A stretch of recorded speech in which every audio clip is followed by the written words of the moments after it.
বিএনপির সিনিয়র যুগ্ম মহাসচিব রুহুল কবির রিজভীকে ফুলেল শুভেচ্ছা জানিয়েছেন বাংলাদেশ জাতীয়তাবাদী রিকশা ভ্যান অটো চালক দলের নবগঠিত কেন্দ্রীয় আহ্বায়ক কমিটির নেতৃবৃন্দ।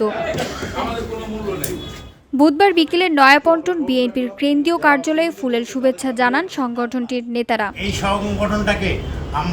গতকাল মঙ্গলবার সংগঠনের সমন্বয়ক আরিফুর রহমান তুষার এই কমিটির অনুমোদন করেছেন।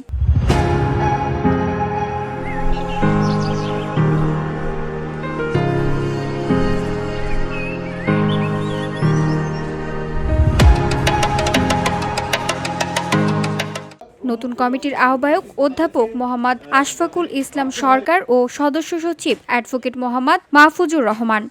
আমরা নোট রাখলাম, যারা অসহযোগিতা করছে তাদের ব্যাপারে আমরা সাংগঠনিক ব্যবস্থা গ্রহণ ওই অর্থে বলবো না, কিন্তু তাদেরকে যাতে বাধ্য হয় এটা করার জন্য সেই ব্যাপারে আমরা যথাযথ ব্যবস্থা রাখবো। সেই ব্যবস্থাটা আমরা নিব যাতে আপনাদের অসুবিধা না হয়। কারণ এর মধ্যে আমরা যতটুকু যেখান থেকে যে কমপ্লেন পেয়েছি আমি নিরসন করার চেষ্টা করেছি, মানে এখানে অফিস থেকেও আমরা করার চেষ্টা করেছি। আমার মনে হয় হ্যাঁ, আপনারা এটা আমরা একটু অগ্রগতি নেওয়ার পরে আমরা চেয়ারম্যান সাহেবের সাথে আপনাদের আবার একটা বৈঠক হবে। এর মধ্যে আপনারা, আমি মনে করি যে আপনারা বেশ কিছুটা আপনাদের এই কাজের অগ্রগতি সাধন করবেন। ধন্যবাদ সবাইকে।